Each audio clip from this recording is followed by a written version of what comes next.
Hey everybody, I'm Sal, and I'm with the Codex Station today doing a comic book review of the Amazing Spider-Man arc, New Ways to Die.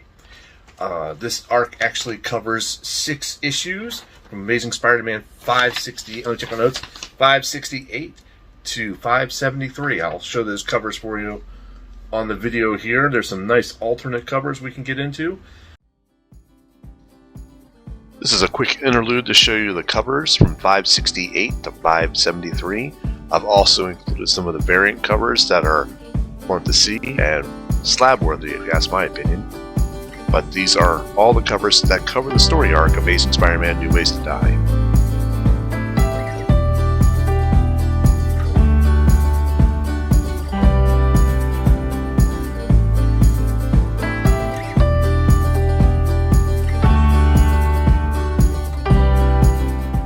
And if you like this video, I have my own channel called Sal's Comic Corner, as you can see, where you can check out my slabs. But first, let's get on with the story. So, who wrote this, and who drew this, and where is it all about? What's it from?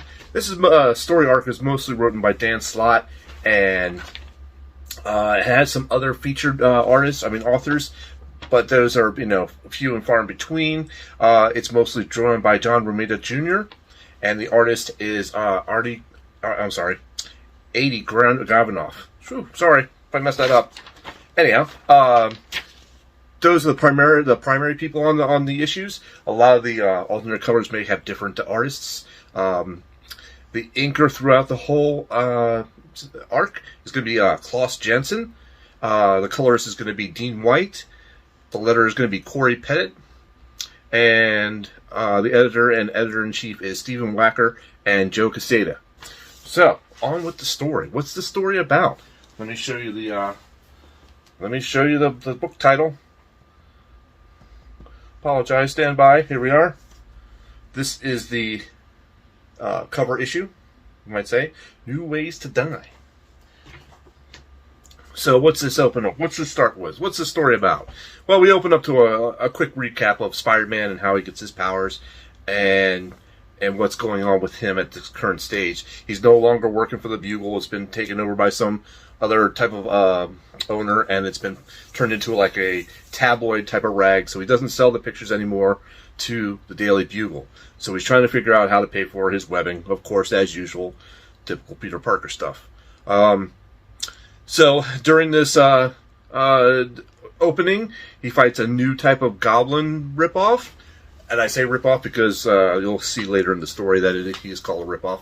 His name is Menace, and he has all his bombs are marked with a big M, which of course Spidey makes fun of. So Spidey pretty much, trashes him up, beats him up, and instead of capturing him, he has to save some people from falling buildings, and therefore Menace gets away. So he'll come back in later into the story. So we cut to Thunderbolt Mountain. Now, here's the real kicker. Norman Osborn now runs the Thunderbolts, and the Thunderbolts consist of Songbird, Radioactive Man, Bullseye, Mac Garrigan, who now possesses the Venom symbiote, and they're at Thunderbolts Mountain training, and they get a call to come to New York because they're going to go capture or kill Spider-Man. And typically, that's, the MO for Norman Osborn. Let's kill the spider, kill the spider. That's all he ever thinks about. So, we have a short interview with, or you see a short cutaway with Mr. Lee, who we now know as Mr. Negative, talking to Brock, and Eddie Brock now has been, has cancer because of the Venom symbiote, but when Mr. Lee touches him, it alters his system, and his cancer gets cured. But there's a side effect to that, which we'll see later in the story. So, you see the transformation of his cells when actually Mr. Lee touches him, which is pretty cool. And you can see a preview of what he's going to turn into. So, so we jump back to Peter Parker, and we see him back at his place, trying to figure out what he's going to do next with, how to sell his pictures, how to make money for his webs. So, back to the story here. He's at his apartment trying to figure out what he's going to do, and all of a sudden the Thunderbolts break in, and there's a goon squad, of course, henchmen of Norman Osborn, which are now, working for the government. So they think Peter Parker has a connection to Spider-Man, of course, because of the pictures. So they're trying to interrogate him and figure out what's going on. It's like, I know you got a connection with the bug. What's going on with that? And he's like, honestly, I don't do anything. I just get the pictures. I just sell the pictures. That's all I do. You know, they leave him alone, and they leave. And of course, you know, Peter Parker's roommate comes in just after that and sees the mess, and he's like, look, if you're going to trash the place, you're gonna have to get kicked out. Typical Peter Parker luck. We cut now back out to the Thunderbolts. They're out patrolling the city. They're each separately placed in areas that Spider-Man frequents to see if they can catch him. But Spider-Man actually breaks into Norman Osborn's headquarters, and he comes across Bullseye, who's right now conveniently tied up because Bullseye, you know, being Bullseye, is a typical jerk. Starts to yell and scream, and Spider-Man webs his mouth shut, which is hilarious and typical for Spider-Man. So, as they're trying to patrol and find him, Matt Garrigan, who's now in possession of the Venom symbiote, says he feels his former host close by. And they feel like the former host, well, he feels like the former host is actually Spider-Man. Lo and behold, it's not. So, Matt Garrigan breaks into the Feast Foundation because that's where he feels his former host is. And there's, of course, Mr. Lee, there's Eddie Brock, and there's Aunt May, and there's a bunch of innocents standing around, you know, at this foundation. They start a fight. Now, as they start the fighting, Eddie Brock, his system changes, and it starts to burn the Venom symbiote, and he's wondering what's happening to him. Well, what's actually becoming anti-Venom.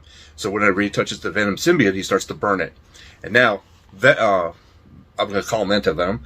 Anti-Venom now realizes that he can purge the Venom symbiote. Now, he blames the Venom symbiote for his cancer. He blames the Venom symbiote for everything that's happened to him. So he hates the Venom symbiote right now, and he wants to purge it from the world. So now he's burning it down, and he's, you know, almost gonna, you know, kill the symbiote. And so as he's fighting it, Spider-Man, of course, leaves the Norman Osborn's headquarters to rush back to the Feast Foundation because he's heard over the wire that Venom is attacking over there. So he races over there to save everybody. And as he gets there, he sees Anti-Venom and Venom fighting. And as he knocks down Venom, he knocks away Spider-Man, but then he realizes, hey, you have traces of the Venom symbiote in you too. Let me purge that.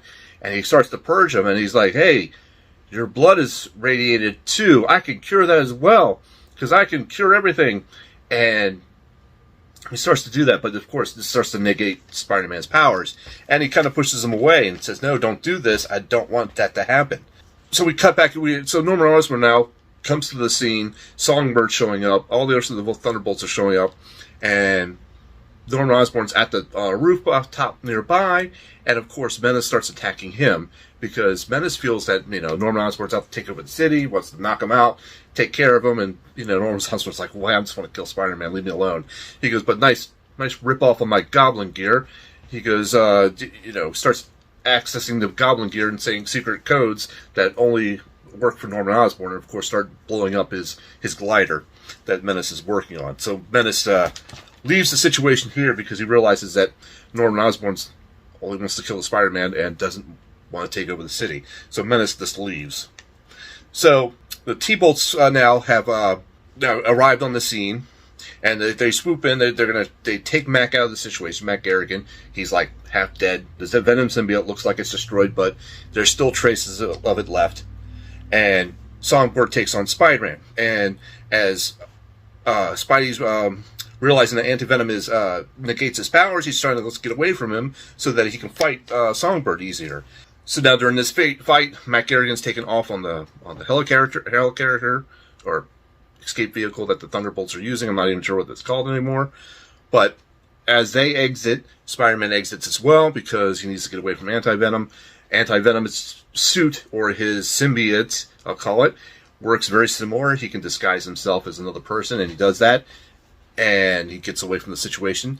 And now that Norman Osborn has traces of the Anti-Venom stuff on Matt Garrigan, he starts to modify that to see if he can make a poison for that. Norman Osborn's talking to the Thunderbolts, and he's saying, okay, now I've discovered a little secret about Spider-Man. Now look at all these pictures. And they're looking at all the pictures that Spider-Man's been taking, and you can tell that the the camera is always focused on Spider-Man. Norman Osborn deduces that there's a microchip in Spider-Man's suit, specifically on his chest, so that the camera will actually always take Spider-Man in frame. And he figures out the frequency to this and decides to put a tracer on that. So now they can track Spider-Man to anywhere in the city. At this point, we realize that Anti-Venom, Eddie Brock, has disguised himself as one of the goons and has snuck back onto the helicarrier because he wants to finish the job, of course, and kill Venom. But he realizes that he's talking about Spider-Man, and Anti-Venom actually lifts the camera out of the system so that they can't continue to track, or not track him, but just deduce anything else from him. So he's trying to save Spider-Man at the same time. At this point, Norman Osborn actually makes a countermeasure for the Anti-Venom and has Radioactive Man trying to re-kickstart the symbiote on Venom. So as Radioactive Man is doing that, the Venom symbiote is starting to come back, and he gives Matt Garrigan a scorpion suit that he can wear while the symbiote is actually healing itself and restoring. The Thunderbolts are now tracking down Spider-Man to, via his tracer that's in his suit, that he can actually find him. And if they go ahead and they release Bullseye down to the group, and Bullseye saying, I don't need no tracker, I can hit him anytime I want to hit him, that type of thing. Just, typical Bullseye type of stuff. So they go in and they attack, and Spider-Man starts taking damage from the bullets because they're smart bullets, attracting back to the tracer. He figures this out, and as Bullseye's pontificating about how he can hit anything and never miss, Spider-Man throws a web glob at him, and he, of course, catches it like an idiot. Catches it and realizes, hey, this is not going to stop me. I'm not going to be fooled by this. And then he realizes that Spider-Man's costume now has been torn apart right where the Spider Tracer was, and deduces now that this Tracer now is in his hand. Of course, all the goons now start shooting, and all the bullets now hit Bullseye, which is actually a hilarious scene. You have to see that one. And now at this point, the Norman Osborn has given him the Scorpion armor. He sends him off into the fight as well. Now at this point, the Venom Scorpion combination, we'll go with that. It's fighting Anti-Venom, and the Venom symbiote gets fully healed. He breaks out of the Scorpion armor, which is probably kind of dumb at that point, but it is what it is. It's Matt Garrigan. He's not the smartest henchman in the world. So they start fighting some more. Songbird and Radioactive Man show up. Anti-Venom kind of webs them to the wall. I'm not even sure if it's kind of webbed. It looks foamy, but it acts like a webbing. So Songbird and Radioactive Man are pretty much taken out of the fight, and it's just Matt Garrigan as Venom and Anti-Venom, and they are tearing each other apart, and of course bringing down the house as well. Spider-Man's fighting Goblin because Norman Osborn has to dress as the Goblin again, and he's fighting him, and he's not holding back. He's plowing him through walls as he's riding on his back on his glider. So during this fight with Spider-Man and Norman Osborn, or the Goblin, we come across a secret laboratory of human experiments. So I believe Norman Osborn's son, Harry, has been doing some secret experiments as well, trying to figure out how to cure the Goblin serum himself, because he's still infected with it at this time. But as they're fighting, they discover this lab, and Norman Osborn sets off a self-destruct. The self-destruct is going to take out the entire complex, and of course it forces Spider-Man to either take Norman Osborn in the public, or be arrested, dressed as the Goblin, or save the people. And of course, Spider-Man, being Spider-Man, he needs to save the people. As he's freeing the people up, you see Songbird and Radioactive Man webbed up, and he pulls them down. He's like, hey, are we going to fight, or are we going to save these people? And they decide to save the people, and they're getting them out. And they're like, and Songbird's like, what about them? Pointing over to Venom and Anti-Venom. And Spider-Man's like, they're big boys. They can handle themselves. We'll let them deal with it. Let's just get these people out. So they got the people out.